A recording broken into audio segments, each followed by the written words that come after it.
최근 유럽 방산 시장에서 가장 흥미로운 뉴스 중 하나가 나왔습니다. 바로 노르웨이가 한국산 다연장 로켓 시스템 한화에어로스페이스의 K239 천무를 도입한 계약인데요. 이 계약이 단순한 무기 도입을 넘어 외신들로부터 가성비 쇼크라는 평가를 받으면서 K방산의 위상을 다시 한번 각인시키고 있습니다. 우크라이나 군사 전문 매체 디펜스 익스프레스는 3일 노르웨이가 한국 한화에어로스페이스와 천무 16문, 각종 유도 로켓, 그리고 종합 군수 지원까지 포함한 이른바 천무 풀패키지 계약을 체결했다고 보도했습니다. 계약 규모는 약 9억 2,200만 달러, 우리 돈으로 약 1조 3천억 원 수준입니다. 여기서 가장 눈길을 끄는 대목은 따로 있습니다. 노르웨이는 원래 차세대 다연장 로켓 시스템, 즉 MLRS 도입 사업에 총 20억 달러, 우리 돈으로 약 2조 7천억 원에 달하는 예산을 배정해두고 있었다는 점입니다. 그런데 천무를 선택하면서 실제로 사용한 예산은 절반도 안 되는 9억 2,200만 달러였다는 겁니다. 다시 말해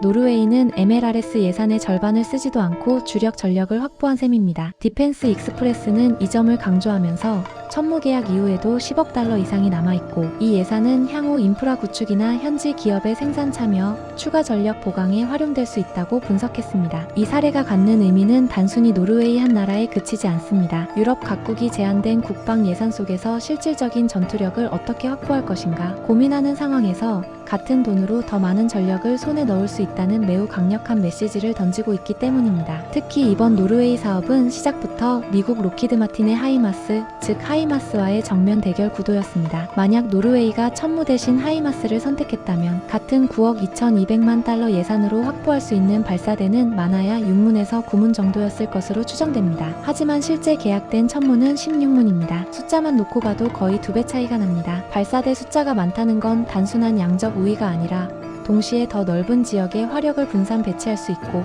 더 많은 표적을 동시에 타격할 수 있다는 의미입니다. 게다가 하이마스를 선택했다면 납기 문제도 피하기 어려웠을 가능성이 큽니다. 미국산 무기는 수요가 몰려 있어 인도 일정이 수년씩 밀리는 경우가 흔하고 운용 개념 역시 미국 표준에 맞춰야 합니다. 반면 천무는 한국이 비교적 빠른 납기를 제시할 수 있고 무엇보다 구매국 요구에 맞춘 커스터마이징이 가능합니다. 이번 노르웨이 계약 역시 예외가 아닙니다. 한화에어로스페이스는 천무 시스템이 극저온과 북극 환경에서의 운용에 최적화되도록 설계될 것이며 노르웨이 고유의 방산 인프라와 지휘 통제 체계와 완벽히 호환되도록 개발될 것이라고 밝혔습니다. 성능 면에서도 천무는 결코 하이마스에 뒤지지 않습니다. 천무에서 발사되는 유도 로켓의 기본 사거리는 약 80km, 탄착 오차는 CEP 기준 15m 이내로 알려져 있습니다. 이는 대량 화력을 단순히 퍼붓는 수준이 아니라 정밀하게 집중 투사할 수 있는 능력을 의미합니다. 더 나아가 장거리 미사일을 통합할 경우 사거리를 300에서 최대 500km까지 확장할 수 있다는 평가도 나옵니다. 하이마스가 미국 및 나토와의 완전한 상호 운용성이라는 상징성을 갖고 있다면 천무는 같은 비용으로 더 많은 발사대와 더 많은 탄약, 그리고 구매국 맞춤형 운용이라는 실질적인 장점을 제공합니다. 노르웨이가 이번에 선택한 것은 정치적 상징성보다는 실제 전장에 배치될 전력의 규모와 효율,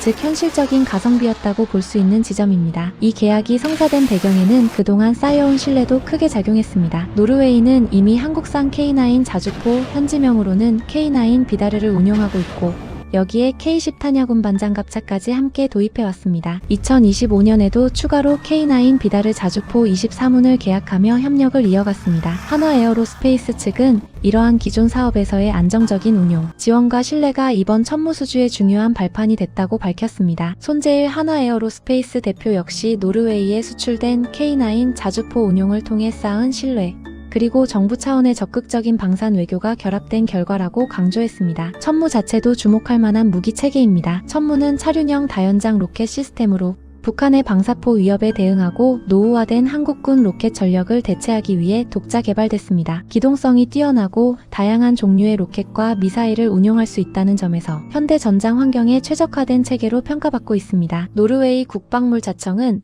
2024년부터 노후 장거리 포병 전력을 교체하기 위한 차세대 다연장 로켓 도입 사업을 추진해왔고 그 결과 선택한 해답이 바로 한국의 천무였습니다. 이번 계약은 단순한 무기 수출 이상의 의미를 가집니다. 유럽 방산 시장에서 미국 아니면 대안이 없다는 인식에 균열을 냈고 한국 방산이 가격 대비 성능, 납기, 맞춤 설계라는 세 가지 요소를 동시에 충족할 수 있다는 점을 외신을 통해 증명한 사례이기 때문입니다. 노르웨이가 절반의 예산으로 2배에 가까운 발사대를 확보한 이 선택은 앞으로 유럽 각국이 방산 도입을 검토할 때 한국을 진지한 옵션으로 고려하게 만드는 결정적인 계기가 될 가능성이 큽니다. 그리고 그 중심에는 이제 더 이상 가성비만 좋은 무기가 아니라 실전에서 신뢰받는 무기 체계를 자리 잡은 K방산 그리고 천무가 있습니다.